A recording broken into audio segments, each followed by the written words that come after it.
Place value కాన్సెప్ట్ను easy మెథడ్లో ఏ విధంగా స్టూడెంట్స్కి నేర్పించగలము అన్నది ఈ యాక్టివిటీ త్రూగా చేయించవచ్చు. ఇక్కడ వచ్చేసి ఫస్ట్ ఆఫ్ ఆల్ ఒక బాక్స్ గీసేసి దానిలో ప్లేస్ వాల్యూస్ మనము రాస్తాము. రాసిన తర్వాత టామరిన్ సీడ్స్ త్రో చేశాక ఫస్ట్ కండిషన్ ఏంటంటే out of the box or line పైన ఉన్నటువంటి టామరిన్ సీడ్స్ని రిమూవ్ చేయాలి. తర్వాత వన్స్ ప్లేస్లో ఉన్నటువంటి టామరిన్ సీడ్స్ని కౌంట్ చేసి వన్స్ ప్లేస్ బాక్స్లో పెట్టేసి ఎంత ఉందో కౌంట్ రాయాలి. నెక్స్ట్ వచ్చేసి టెన్స్, అదేవిధంగా 100 బాక్స్లో ఉన్నటువంటి టామరిన్ సీడ్స్ని కౌంట్ చేసి మళ్ళీ రాయాలి. నెక్స్ట్ 1000 బాక్స్లో, ఈ విధంగా వన్స్, టెన్స్, 100s, 1000 బాక్స్లో ఉన్నటువంటి టామరిన్ సీడ్స్ని రాసిన తర్వాత నెంబర్ ఫార్మేషన్ చేస్తారు.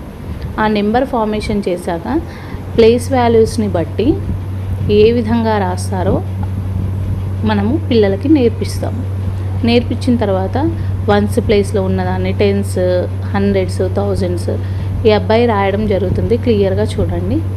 దాని తర్వాత వచ్చేసి ఎక్స్పాన్షన్ ఫామ్ అన్నది ఈ విధంగా పిల్లలకి నేర్పించినట్టయితే వాళ్ళు ఈజీ వే లోపల నేర్చుకుంటారు. నార్మల్గా వచ్చేసి మనము కాంక్రీట్ టు అబ్స్ట్రాక్ట్ నేర్పిస్తాం కదా, సో అదేవిధంగా ఈ మెథడ్ కూడా కాంక్రీట్ టు అబ్స్ట్రాక్ట్కే వెళ్ళింది. సో దాని తర్వాత వచ్చేసి వాళ్ళు ఈ మెథడ్ కాకుండా ఎక్కువగా ప్రాక్టీస్ చేసినట్టయితే ఫర్దర్గా కూడా డైరెక్ట్ మెథడ్ చేయడానికి వాళ్ళకి ఆస్కారం ఉంటుంది. ఈ అబ్బాయి పేరు వచ్చేసి వరుణ్ సంపత్. ఈ అబ్బాయి 3rd క్లాస్ చదువుతున్నాడు మా పాఠశాలలో. సో అబ్బాయి రాస్తున్నాడు.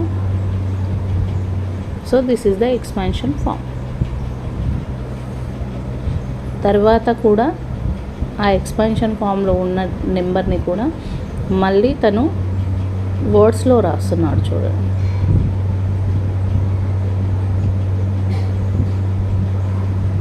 సో ఈ విధంగా ఈజీ వే లోపల పిల్లలకి ప్లే వే మెథడ్ ద్వారా మనము నెంబర్ కాన్సెప్ట్ని ప్లేస్ వాల్యూస్ని ఎక్స్ప్లెయిన్ చేస్తాం. Okay, thank you.